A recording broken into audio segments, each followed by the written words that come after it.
अस्सलाम वालेकुम सत श्री अकाल जी। उम्मीद करना कि सारे ठीक हो दे। अच्छा जी, माशाल्लाह एक और स्टूडेंट पास होए ने अरसलान रियाज भाई ने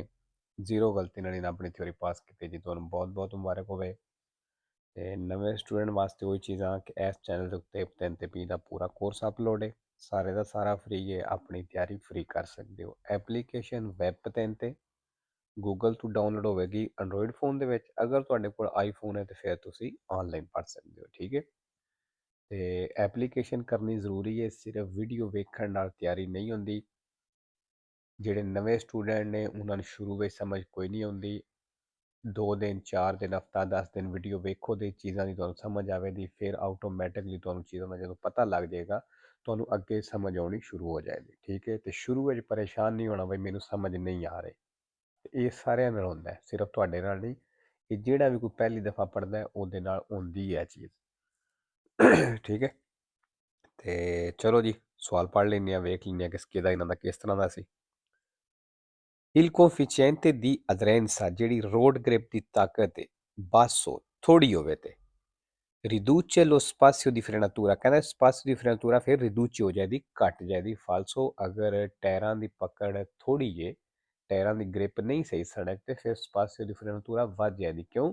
टायरां की पकड़ नहीं सड़क के उत्ते सही तो गड्डी स्लिप होंदी रिड़दी रिड़दी दूर चली जाएगी। ये कह रहा रिदूची हो जाएगी, घट जाएगी। फालसो दूसरा ट्राम का निशान आ गया जी। तो अच्छा, इस निशान तो एक निशानी दस देव कि इस ट्राम के निशान अगर बस की गल करे तो वह फालसो है, ठीक है। Il segnale raffigurato preannuncia ਜਿਹੜਾ ਨਿਸ਼ਾਨ ਦਿਖਾਇਆ ਗਿਆ ਇਹ ਦੱਸ ਰਿਹਾ un eventuale transito di filobus ਕੋਈ ਬੱਸ ਜਿਹੜੀ ਉਹ ਚੱਲ ਸਕਦੀ ਹੈ। ਫਾਲਸੋ ਜੀ, ਇਹਦੇ ਨਾਲ ਬੱਸ ਦੀ ਗੱਲ ਕਰੇ ਤਾਂ ਫਾਲਸੋ ਹੈ। तीसरा, कोई भी गड्डी जिहड़ी 10 मीटर तो ज़्यादा लंबी है वो इत्थे नहीं चल सकती, यह निशान चलने तो मना करता है। बेशक तुसां अपनी गड्डी के पिछे रिमोट टोचन किया है, रिमोट टोचन करके लंबाई वध गई है 10 मीटर तो उस गड्डी का चलना भी इत्थे मना है। In presenza del segnale raffigurato ਜਿਹੜਾ ਨਿਸ਼ਾਨ ਦਿਖਾਇਆ ਗਿਆ ਇਹਦੀ ਮੌਜੂਦਗੀ ਵਿੱਚ ਇਹ consentito il transito ਕਹਿੰਦਾ ਚੱਲਣੇ ਦੀ ਇਜਾਜ਼ਤ ਹੈ di un autotreno ਨੂੰ lungo 10 metri ਜਿਹੜਾ ਲੰਬਾ ਵੇ 10 ਮੀਟਰ। ਵੇਰੋ ਜੀ, ਜਿਹੜੀ ਵੀ ਕੋਈ ਵੀ ਗੱਡੀ 10 ਮੀਟਰ ਤੱਕ ਲੰਬੀ ਹੈ ਤੇ ਉਹ ਚੱਲ ਸਕਦੀ, ਇਸ ਤੋਂ ਜ਼ਿਆਦਾ ਲੰਬੀ ਨਹੀਂ ਚੱਲ ਸਕਦੀ। ਚੌਥਾ, ਨਿਸ਼ਾਨ ਤੋਂ ਵੇਲੇ ਜੀ ਸੈਂਟਰ ਵਿੱਚ ਕੰਟੀਨਿਊ ਲਾਈਨ ਲੱਗੀ ਹੈ ਤੇ ਪਤਾ ਕੰਟੀਨਿਊ ਲਾਈਨ ਤੁਸੀਂ ਪਾਰ ਨਹੀਂ ਜਾ ਸਕਦੇ। La striscia bianca continua di mezzo ਜਿਹੜੀ ਸੈਂਟਰ ਵਿੱਚ ਕੰਟੀਨਿਊ ਲਾਈਨ ਇਨ ਫਿਗੂਰਾ ਤਸਵੀਰ ਦੇ ਵਿੱਚ non può essere superata, ਕਹਿੰਦਾ ਇਹ ਪਾਰ ਨਹੀਂ ਹੋ ਸਕਦੀ, ਇਹਨੂੰ ਪਾਰ ਨਹੀਂ ਕੀਤਾ ਜਾ ਸਕਦਾ। ਵੇਰੋ ਜੀ, ਨਹੀਂ ਕੀਤਾ ਜਾ ਸਕਦਾ। 6 ਨੰਬਰ ਜੀ ਦਿਵੇਤੋ ਦੀ ਸੋਸਤਾ ਹੈ ਔਰ ਥੱਲੇ ਗੱਡੀ ਦੀ ਤਸਵੀਰ ਬਣੀ ਹੈ। ਇਹਦਾ ਕੀ ਮਤਲਬ ਬਣਿਆ ਵੀ ਇਸ ਕੈਟੇਗਰੀ ਦੀਆਂ ਗੱਡੀਆਂ ਨੇ ਇਹਨਾਂ ਵਾਸਤੇ ਸੋਸਤੇ ਦੀ ਪਾਬੰਦੀ ਹੈ। Il segnale raffigurato ਜਿਹੜਾ ਨਿਸ਼ਾਨ ਦਿਖਾਇਆ ਗਿਆ consente la sosta, ਕਹਿੰਦਾ ਸੋਸਤੇ ਦੀ ਇਜਾਜ਼ਤ ਦਿੰਦਾ ਹੈ agli auto articolati ਨੂੰ। ਫਾਲਸੋ ਜੀ, ਇਹਨਾਂ ਨੂੰ ਮਨਾ ਕਰ ਰਿਹਾ। 6 number giungendo alla guida di un veicolo a due ruote, ਕਹਿੰਦਾ ਦੋ ਟਾਇਰਾਂ ਵਾਲੀ ਗੱਡੀ ਚਲਾ ਰਹੇ ਹੋ ਔਰ ਪਹੁੰਚਦੇ ਹੋ ਤੁਸੀਂ in vicinanza di un incrocio ਚੌਕ ਦੇ ਨਜ਼ਦੀਕ bisogna incolonnarsi, ਕਹਿੰਦਾ ਲੈਨ ਬਣਾ ਲੈਣੀ ਹੈ dietro gli altri veicoli in attesa, ਦੂਸਰੀਆਂ ਗੱਡੀਆਂ ਦੇ ਪਿੱਛੇ ਜਿਹੜੀਆਂ ਇੰਤਜ਼ਾਰ ਕਰ ਰਹੀਆਂ ਨੇ। ਵੇਰੋ ਜੀ, ਕਿਉਂ? ਕਿਉਂਕਿ ਜਿਹੜੀ ਮੋਟਰਸਾਈਕਲ ਚਲਾਉਂਦਾ ਹੈ ਜਾਂ ਕੋਈ ਮੋਟਰੀਨਾ ਚਲਾਉਂਦਾ ਹੈ, ਅਗਰ ਫਾਰ ਐਗਜ਼ਾਮਪਲ ਗੱਡੀਆਂ ਦੀ ਲਾਈਨ ਲੱਗੀ ਹੈ, ਰਸ਼ ਬਣੇ ਹੈ, ਟ੍ਰੈਫਿਕ ਜਾਂ ਰੁਕੀ ਹੈ ਕਹਿ ਲਓ, ਤੇ ਗੱਡੀਆਂ ਦੀ ਲਾਈਨ ਲੱਗੀ ਹੁੰਦੀ ਹੈ, ਲੇਕਿਨ ਜਿਹੜੇ ਮੋਟਰੀਨਾ ਜਾਂ ਮੋਟਰਸਾਈਕਲ ਵਾਲੇ ਹੁੰਦੇ ਨੇ ਉਹ ਸਾਈਡਾਂ ਤੋਂ ਗੁਜ਼ਰਦੇ ਜਾਂਦੇ ਨੇ ਤੇ ਇਹ ਕਹਿ ਰਿਹਾ ਉਹਨਾਂ ਵੀ ਪਿੱਛੇ ਲਾਈਨ ਬਣਾ ਲੈਣੀ ਹੈ, ਠੀਕ ਹੈ। ਵੇਰੋ 7 number allora che si accinge, ਕਹਿੰਦਾ ਜਦੋਂ accingi ਹੋ, ਰੈਡੀ ਹੋ, ਤਿਆਰ ਹੋ a scendere dall'autoveicolo, ਗੱਡੀ ਤੋਂ ਉਤਰਨੇ ਦੇ ਵਾਸਤੇ il conducente deve assicurarsi, ਕਹਿੰਦਾ ਡਰਾਈਵਰ ਜਿਹੜਾ assicurarsi ਕਰ ਲੇ, ਪੱਕ ਕਰ ਲਵੇ anche mediante lo specchietto retrovisore, ਪਿੱਛੇ ਵੇਖਣੇ ਵਾਲੇ ਸ਼ੀਸ਼ੇ ਦੇ ਜ਼ਰੀਏ ਵੀ ਕਹਿੰਦਾ ਪੱਕ ਕਰ ਲਵੇ ਕਿ non sopraggiungano altri veicoli, ਵੀ ਦੂਸਰੀਆਂ ਗੱਡੀਆਂ ਤੇ ਨਹੀਂ ਆਉਂਦੀਆਂ ਪਈਆਂ। ਵੇਰੋ ਜੀ, ਦਰਵਾਜ਼ਾ ਖੋਲ੍ਹਣੇ ਤੋਂ ਪਹਿਲਾਂ ਇਹ ਚੀਜ਼ ਵੇਖ ਲੈਣੀ ਵੀ ਪਿੱਛੋਂ ਗੱਡੀ ਤੇ ਨਹੀਂ ਕੋਈ ਆਉਂਦੀ ਪਈ, ਠੀਕ ਹੈ ਜੀ। ਅੱਛਾ ਜੀ, ਇੱਥੇ ਲਫ਼ਜ਼ ਆਇਆ sopraggiungano, ਧਿਆਨ ਰੱਖਣਾ sopraggiungono ਲਫ਼ਜ਼ ਵੀ ਆਵੇ, sopraggiungano ਲਫ਼ਜ਼ ਵੀ ਆਵੇ। ਜਿਹੜਾ ਇਹ ਆਇਆ ਇਹ ਜਿਹੜਾ ਵੇ ਇਹ sempre vero ਹੈ, ਠੀਕ ਹੈ। assicurarsi ਆਇਆ sempre vero, ਇੱਕ falso potenza ਨਾਲ। 8 ਨੰਬਰ ਇਗਵਾਂਤੀ ਅਦ ਉਜ਼ੋ ਮੋਟੋਚਿਕਲਿਸਟਿਕੋ ਕਹਿੰਦੇ ਜਿਹੜੇ ਮੋਟਰਸਾਈਕਲ ਵਾਲੇ ਗਲਵਜ਼ ਇਸਤੇਮਾਲ ਕਰਦੇ ਨੇ ਸੀ ਰਿਕਨੋਸਕੋ ਇਹਨਾਂ ਦੀ ਪਹਿਚਾਣ ਹੁੰਦੀ ਇਹਨਾਂ ਦਾ ਪਤਾ ਲੱਗਦਾ ਹੈ perché ਕਿਉਂ ਦੀ ਕਲੋਰੇ ਨੇਰੋ ਕਹਿੰਦੇ ਕਾਲੇ ਕਲਰ ਦੇ ਹੁੰਦੇ ਨੇ ਇਸ ਵਾਸਤੇ ਇਹ ਕੌਣ una sagoma di moto ਤੇ ਮੋਟਰਸਾਈਕਲ ਦਾ ਸਾਈਜ਼ ਬਣਿਆ ਜਿਹੜਾ ਸਟੰਪਲੀਆਤਾ sul polso ਤੇ ਪੋਲਸੋ ਮਤਲਬ ਕਲਾਈ ਦੇ ਉੱਤੇ ਸਟੰਪਲੀਆਤਾ ਇੱਕ ਮੋਹਰ ਲੱਗੀ ਹੁੰਦੀ ਮੋਟਰਸਾਈਕਲ ਦੇ ਸਾਈਜ਼ ਦੀ ਫਾਲਸੋ 9 ਨੰਬਰ Durante la guida ਕਹਿੰਦਾ ਡਰਾਈਵਿੰਗ ਦੇ ਦੌਰਾਨ si deve fare uso di occhiali da vista ਲਾਜ਼ਮੀ ਨਜ਼ਰ ਵਾਲੀ ਐਨਕ ਇਸਤੇਮਾਲ ਕਰਨੀ ਜੇ ਉਹਦੀ ਲੈਂਥ ਜਾਂ ਕੰਟੈਕਟੋ ਜਾਂ ਲੈਂਸ ਇਸਤੇਮਾਲ ਕਰਨੇ ਜੇ ਸੁਲਤਾਨਤੋ ਕਹਿੰਦਾ ਸਿਰਫ sulle autostrade ਕਹਿੰਦਾ ਸਿਰਫ ਆਟੋਸਟਰਾਦੇ ਦੇ ਉੱਤੇ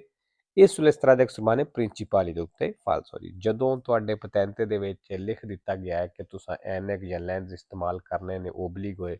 ਤੇ ਫਿਰ ਤੁਸੀਂ ਭਾਵੇਂ ਜਿੱਥੇ ਵੀ ਗੱਡੀ ਚਲਾਓ ਤੁਸੀਂ ਉਹ ਐਨਕ ਜਾਂ ਲੈਂਸ ਲਾਣੇ ਹੀ ਲਾਣੇ ਨੇ ਭਾਵੇਂ ਦਿਨ ਹੋਵੇ ਭਾਵੇਂ ਰਾਤ ਹੋਵੇ ਜਾਂ ਸੜਕ ਜਿਹੜੀ ਵੀ ਹੋਵੇ 10 number La strada può comprendere ਕਹਿੰਦਾ ਸੜਕ ਦੇ ਵਿੱਚ ਸ਼ਾਮਲ ਹੋ ਸਕਦੇ ਨੇ le piste ciclabili ਸਾਈਕਲ ਦੇ ਰਸਤੇ ਵੇਰੋ ਜੀ ਸਤਰਾ ਦੇ ਵਿੱਚ ਆ ਸਕਦੇ ਨੇ ਬਲਕਿ ਆ ਨਹੀਂ ਸਕਦੇ ਬਲਕਿ ਹੁੰਦੇ ਨੇ 11 ਨੰਬਰ ਨਿਸ਼ਾਨ ਦਾ ਕੀ ਮਤਲਬ ਹੈ ਜੀ ਪੈਦਲ ਦਾ ਰਸਤਾ ਹੈ ਔਰ ਉਹਦੇ ਨਾਲ ਸਾਈਕਲ ਦਾ ਵੀ ਰਸਤਾ ਹੈ ਮਤਲਬ ਐਣ ਦੋਵਾਂ ਦੇ ਆਪਣੇ ਆਪਣੇ ਰਿਜ਼ਰਵ ਨੇ ਲੇਕਿਨ ਇਹ ਇਕੱਠੇ ਜੁੜੇ ਨੇ ਠੀਕ ਹੈ ਮਿਕਸ ਨਹੀਂ Il segnale raffigurato era ਨਿਸ਼ਾਨ ਦਿਖਾਇਆ ਗਿਆ ਹੈ ਇਹ posto in corrispondenza ਕਹਿੰਦਾ ਇਹ ਨਿਸ਼ਾਨ ਮੌਜੂਦ ਹੈ ਬਿਲਕੁਲ ਉੱਤੇ di un percorso unico ਜਿਹੜਾ ਇੱਕੋ ਹੀ ਰਸਤਾ ਵੇ per pedoni ਪੈਦਲ ਵਾਸਤੇ ਇਹ ਚਿਕਲਿਸਤੀ ਤੇ ਸਾਈਕਲ ਵਾਲੇ ਵਾਸਤੇ ਫਾਲਸੋ ਜੀ unico ਰਸਤਾ ਨਹੀਂ unico ਦਾ ਮਤਲਬ ਇਹ ਹੀ ਹੋ ਗਿਆ ਵੀ ਇੱਕ ਰਸਤਾ ਹੈ ਉਸੇ ਰਸਤੇ ਤੇ ਪੈਦਲ ਵੀ ਚੱਲਦੇ ਨੇ ਔਰ ਉਸੇ ਤੇ ਸਾਈਕਲ ਵਾਲੇ ਵੀ ਚੱਲਦੇ ਨੇ ਠੀਕ ਹੈ ਫਾਲਸੋ ਇਹ ਰਸਤੇ ਦੋ ਨੇ ਅਲੱਗ ਅਲੱਗ ਲੇਕਿਨ ਇਹ ਕਿਉਂ ਜੁੜੇ ਨੇ ठीक है unico नहीं अगर कवे मिक्स है तावी नहीं unico कवे तावी नहीं 12 नंबर अच्छा जी एड़ा इशारा है ये भी इंपॉर्टेंट है La luce circolare gialla lampeggiante ਕਹਿੰਦੇ ਜਿਹੜੀ ਪੀਲੀ ਲਾਈਟ lampeggiante ਬਲਦੀ ਬੁਝਦੀ ਏ ਅੱਗੇ ਉਹਨੇ ਬ੍ਰੈਕਟ ਵਿੱਚ ਦੱਸ ਵੀ ਦਿੱਤਾ ਵੀ tipo A ਦੀ ਫਿਗੂਰਾ ਵੀ ਜਿਹੜੀ A ਵੇ invita ਇਹ ਇਨਵਾਈਟ ਕਰਦੀ ਏ a procedere con particolare prudenza ਵੀ ਖਾਸ ਇhtiyat ਦੇ ਨਾਲ ਸਾਵਧਾਨੀ ਦੇ ਨਾਲ ਚੱਲਣਾ ਜੀ ਅੱਗੇ ਵਧਣਾ ਜੇ ਵੇਰੋ ਜੀ ਕਿਉਂਕਿ ਇਹ ਜੈਲੋ ਲਾਈਟ ਜਿਹੜੀ ਹੁੰਦੀ ਹੈ ਇਹ ਇੱਕ ਕਿਸਮ ਦੀ ਖਤਰੇ ਦੀ ਅਲਾਮਤ ਹੁੰਦੀ ਹੈ particolare ਆ ਗਿਆ ਜੀ sempre vero 5 falso invita sempre vero 3 falso 13 number il limite massimo di velocità ਜਿਹੜੀ ਮੈਕਸਿਮਮ ਸਪੀਡ ਲਿਮਟ ਹੈ su strade extremane principali ਦੇ ਉੱਤੇ ਇਹਦੀ 100 ਕਹਿੰਦਾ 100 ਦੀ ਹੈ per i motocicli ਮੋਟਰਸਾਈਕਲਾਂ ਵਾਸਤੇ falso ਜੀ 14 ਨੰਬਰ il mancato rispetto ਕਹਿੰਦਾ mancato rispetto ਤੁਸੀਂ ਰਿਸਪੈਕਟ ਨਹੀਂ ਕੀਤੀ ਜਾਂ ਅਮਲ ਨਹੀਂ ਕੀਤਾ delle norme prescritte ਜਿਹੜੇ ਕਾਨੂੰਨ ਬਣਾਏ ਗਏ ਨੇ per immettersi nel flusso della circolazione traffic ਦੇ ਵਿੱਚ ਐਂਟਰ ਹੋਣ ਵਾਸਤੇ ਜਿਹੜੇ ਕਾਨੂੰਨ ਬਣਾਏ ਗਏ ਨੇ ਕਹਿੰਦਾ ਉਹਦੇ ਤੇ ਤੁਸੀਂ ਅਮਲ ਨਹੀਂ ਕੀਤਾ comporta tra l'altro la perdita di punti della patente ਕਹਿੰਦਾ ਪਤੈਂਤੇ ਦੀਆਂ ਪੂੰਤੀਆਂ ਕੱਟੀਆਂ ਜਾਣਗੀਆਂ ਵੇਰੋ ਜੀ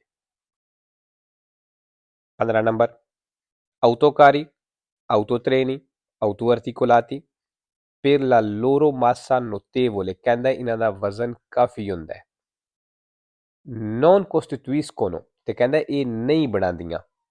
per un autovettura ਇੱਕ autovetture ਵਾਸਤੇ ਇਹ ਗੱਡੀਆਂ ਕਹਿੰਦਾ ਨਹੀਂ ਬਣਾਉਂਦੀਆਂ ਉਹ per motociclo ਜਾਂ ਮੋਟਰਸਾਈਕਲ ਵਾਸਤੇ ਨਹੀਂ ਬਣਾਉਂਦੀਆਂ rischi potenziali ਜ਼ਿਆਦਾ ਖਤਰਾ maggiori rispetto a qualsiasi altro veicolo ਦੂਸਰੀ ਗੱਡੀਆਂ ਦੇ ਨਾਲੋਂ ਕਹਿੰਦਾ ਇਹ ਇਹਨਾਂ ਗੱਡੀਆਂ ਵਾਸਤੇ ਜ਼ਿਆਦਾ ਖਤਰਾ ਨਹੀਂ ਬਣਾਉਂਦੀਆਂ ਫਾਲਸੋ ਜੀ ਜਿਹੜੇ ਤਿੰਨਾਂ ਗੱਡੀਆਂ ਦੇ ਨਾਂ ਲਏ ਨੇ ਇਹ ਵੱਡੀਆਂ ਗੱਡੀਆਂ ਨੇ ਤੇ ਵੱਡੀਆਂ ਗੱਡੀਆਂ ਜਿੰਨੀਆਂ ਵੀ ਨੇ ਉਹ ਛੋਟੀਆਂ ਗੱਡੀਆਂ ਵਾਸਤੇ ਖਤਰਾ ਨੇ ਠੀਕ ਹੈ ਤੇ ਇਹਦੇ ਵਿੱਚ ਇਹ ਨੋਟੇਬਲ ਇੱਕ ਲਫ਼ਜ਼ ਆਇਆ ਹੈ